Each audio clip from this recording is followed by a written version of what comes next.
Hi everyone, this is my learning journal part 2 for Tech 3030, weeks 5 through 11.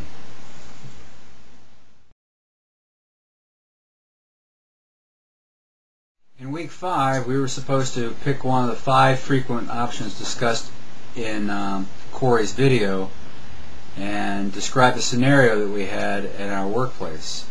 I chose job aids because that's kind of what my job is to do. Is I'm supposed to come up with different job aids for the people when we show them how to do a process, and I'm supposed to come up with some sort of job aid so they can call back on it, like a little quick reference card. I think a lot of the other people in the course did the same. There were some feedback discussions, some organizational design discussions, reward system that I know of. I look at the reward system kind of like, you do a good job, you get a cookie type thing. So it's kind of like a Pavlov dog kind of response. But for the most part, I believe job aids is, for me at least, is the most effective way to reinforce learning.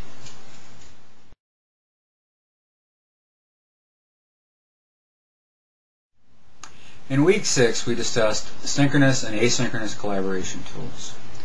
My feeling on that is that the tool is really dictated by the situation. You need to understand who your users are, how you want the training delivered, what the training is, to pick the right tool. I mean, you could have tools that will work synchronously where you're actually on the other end, like a WebEx or a web meeting of some sort, or an even net meeting. That would work. But you could also do that same kind of delivery through an asynchronous tool like a bulletin board or any kind of discussion board or forum. And you really got to figure out what your audience is comfortable with. If you know who you're presenting to and take the time to research all avenues for them to receive the message, then I believe picking the right tool kind of just falls into place.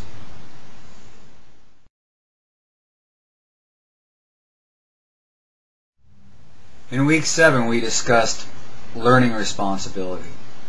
Who is responsible for the learning, whether it's the adult or the instructor.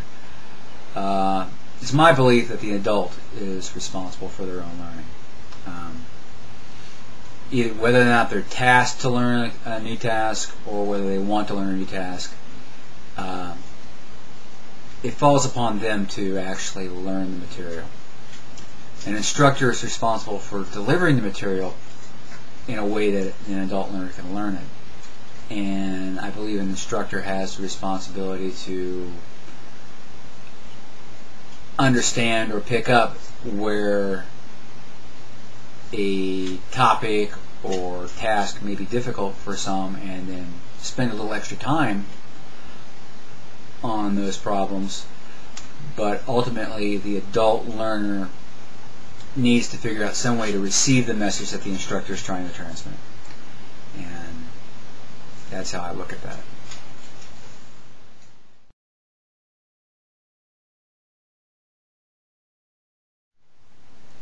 In week 10, we played with some synchronous discussion groups and chats for our experiences in week 10.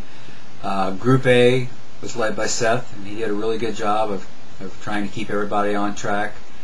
We discussed things like Camtasia, some design strategies, some technology. Overall, it was a really good discussion group. I think we went on a couple of tangents about Windows 7 and things like that, but you get a bunch of guys in there talking computers, that's going to happen. It was a good test of that. We used Skype chat. I don't know if I'd have used the chat for a synchronous thing. I probably would like to have played around with some of the video stuff, but I think bandwidth issues would have caused problems for all 4 or 5 of us to actually get together on trying to hold one multi-video conferenced session. I know I have bandwidth problems when we do that with the State Library and a couple of other video conference sites on dedicated T1 lines, so people on DSL and higher, it's not going to really work out that well. Overall, it was a good session.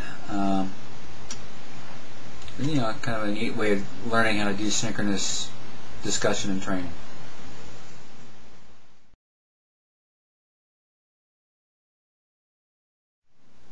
In week 11, we discussed evaluation types. Actually, that was last week. Formative versus summative evaluations. For me, formative evaluations are the kind of evaluations that happen during the development of a course. They're kind of more collaborative.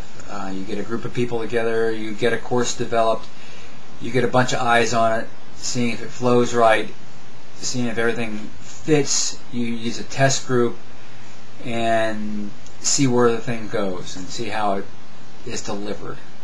A summative evaluation is after you've sent it out, it's been tested, it's been delivered. You want to find out if the message has actually been received. And you use summative evaluation to kind of check to see if that message was received, if there's any issues that need to be addressed to help that message be received by the learners. It allows for more content change to clarify the message, where formative is a more technical aspect of what needs to be done to make it flow. I think both are important. In a design phase, you really want to work on the formative, but in an evaluation phase, you really want to concentrate on that summative.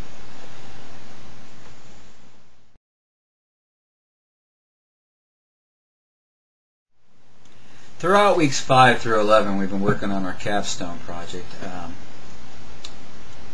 Mine is a actual training that I need to present here sometime in early December for our HIPAA requirements.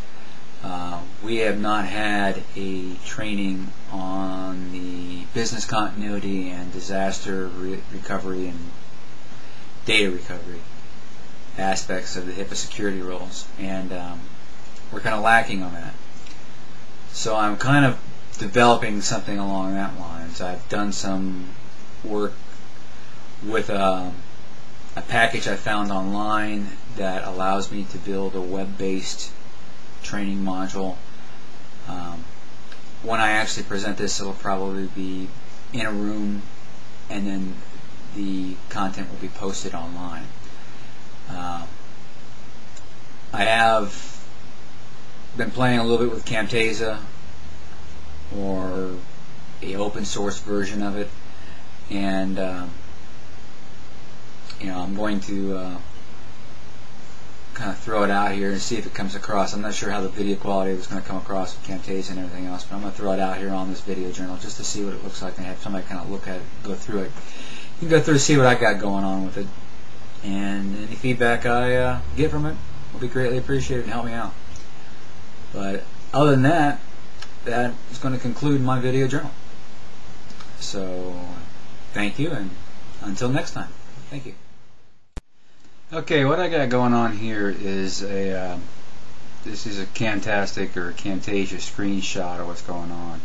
This is using Microsoft's learning development content thing, and what it does is it creates these XML based web pages that are pretty interactive.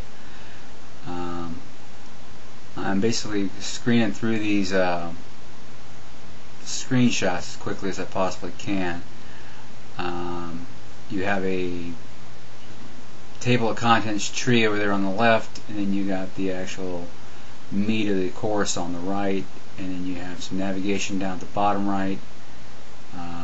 There's also some interactive games that you can play, like pick the right category for the right subject, and it's a fairly neat little system, but I'm not sure exactly how I'm going to deliver this in context for the class.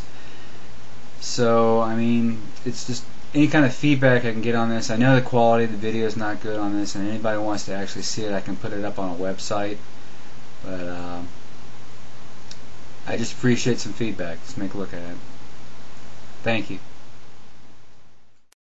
What not to have happen while you're trying to give a video learning assignment turned in. Damn.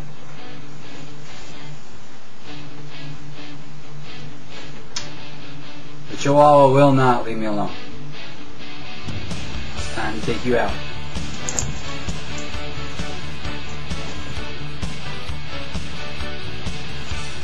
Tech 3034.